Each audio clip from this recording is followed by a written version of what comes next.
In terms of front offices, that's been a topic of discussion. The Athletic had a very good article, polled over 40 decision makers, talk about the top 10 front offices in baseball. I'm sure that got the group chats firing within the baseball community. We'll focus on the 10. We're not going to really argue about the order necessarily. Sure. But I want to just, what jumps out about each of these teams, because they all do things a little differently. They all have different hands to play, right? The Dodgers aren't going to do things the same as the Diamondbacks. It's just a different process, different needs. Starting with the Dodgers, the quote from the article was "Moneyball with money." You probably hate that quote. I do. So tell me what jumps out about the Dodgers. That they're appropriately ranked at the top, and I think that there's a wide separation between them and everybody else. I think that the Dodgers are just the epitome of health of an organization, but really for the past 10, 15 years. I don't think Moneyball with money, yes. Like, are they efficient with the dollars they decide to spend? Yes. But they're also very aggressive with the dollars that they spend as well. So they don't feel the need to, which juxtaposes with the number 2, which is the Rays. Like, they're trying to be as efficient with little dollars. The Rays are efficient with big dollars. The Dodgers are efficient with big dollars. But what the Dodgers also understand is that the whole experience for a Dodger player feels about as first class and pro as you could possibly imagine something feeling. That costs a lot of money to maintain that and to have that aura and to have that reputation. I think the Dodgers are the definition of big leagues right now. It's our modern dynasty, I think, in this era that we're in, and rightfully so. But a lot of those things were started 10, 15 years ago. Andrew Friedman and the rest of his group deserve a ton of credit. They draft well, they internationally sign well, they make good trades, they develop their own players, they have exceptional free agency dollars to spend, and they hit the holes hard. Like, they want to get the best players from Asia because they're a West Coast team, and they want to be the team for Asian players to go. They became that.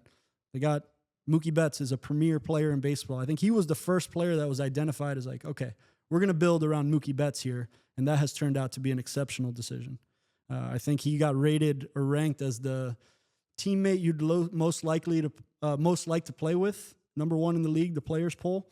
And that's one of their cornerstones. If you ask about Freddie Freeman, same thing, right? Maybe in an even, on a whole different side of the league.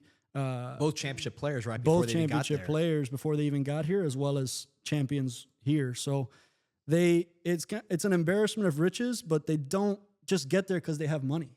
Yes, they also have money, but they also have a lot of processes that are exceptional that should be recognized and not just get like, oh, they can outspend everybody. And that's how they win. I think they're firing on all cylinders, and they have been for about a decade. So they deserve to be number 1.